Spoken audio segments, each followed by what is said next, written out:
Hello বন্ধুরা, আজকে বানাবো উচ্ছে আলুর ঝাল। তার জন্য দেখো উচ্ছে আর আলু লম্বা লম্বা করে কেটে নিয়েছি। এবার কড়াইয়ে সাদা তেল গরম করে নিয়ে একটা শুকনো লঙ্কা ফোড়ন দিয়ে দিয়েছি। তারপর আলুটা একটু ভেজে নিয়েছিলাম। ভাজা হয়ে যাওয়ার পর তারপর উচ্ছেগুলো দিয়েছি, দিয়ে পরিমাণ মতো নুন আর হলুদ দিয়ে ভালো করে ভেজে নিচ্ছি। বেশ কিছুক্ষণ এইভাবে ভেজে নেব। তারপর এর মধ্যে দিয়ে দেব একটা মশলা।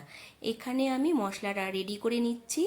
1 চামচ পোস্ত দিয়েছি, দিয়েছি অল্প একটু গোটা জিরে, আর দিয়েছি কয়েকটা কাঁচা লঙ্কা, 5-6 কোয়া রসুন, আর দিয়েছি বড় একটা পেঁয়াজের হাফ পেঁয়াজ কুচি করে দিয়ে দিয়েছি। এবার মশলাটা রেডি হয়ে গেছে।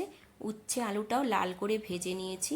দেখো, এইবার মশলা দিয়ে আবার এইভাবে কিছুক্ষণ উচ্ছে আলুর সাথে কষিয়ে নেব। কষানো হয়ে গেলে তারপর দিয়ে দেব 2 কাঁচা লঙ্কা আর সামান্য একটু জল। এখানে আমি রান্নাটা ঢাকা দিয়ে করব না, যেহেতু উচ্ছে আর আলুটা ভালো করে ভেজে নিয়েছি, অনেকটাই নরম হয়ে গেছে। দেখো, এবার জল দিয়ে দিলাম সামান্য একটু। জলটা শুকিয়ে গেলেই তারপর উপর থেকে দিয়ে দেব অল্প একটু চিনি, আর দিয়ে দেব একটু কাঁচা সর্ষের তেল। তাহলেই আজকের রান্না রেডি হয়ে গেল, উচ্ছে আলুর ঝাল।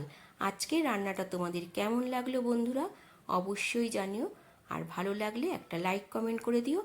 আবারও তোমাদের সাথে দেখা হবে অন্য একটা রান্নার ভিডিও।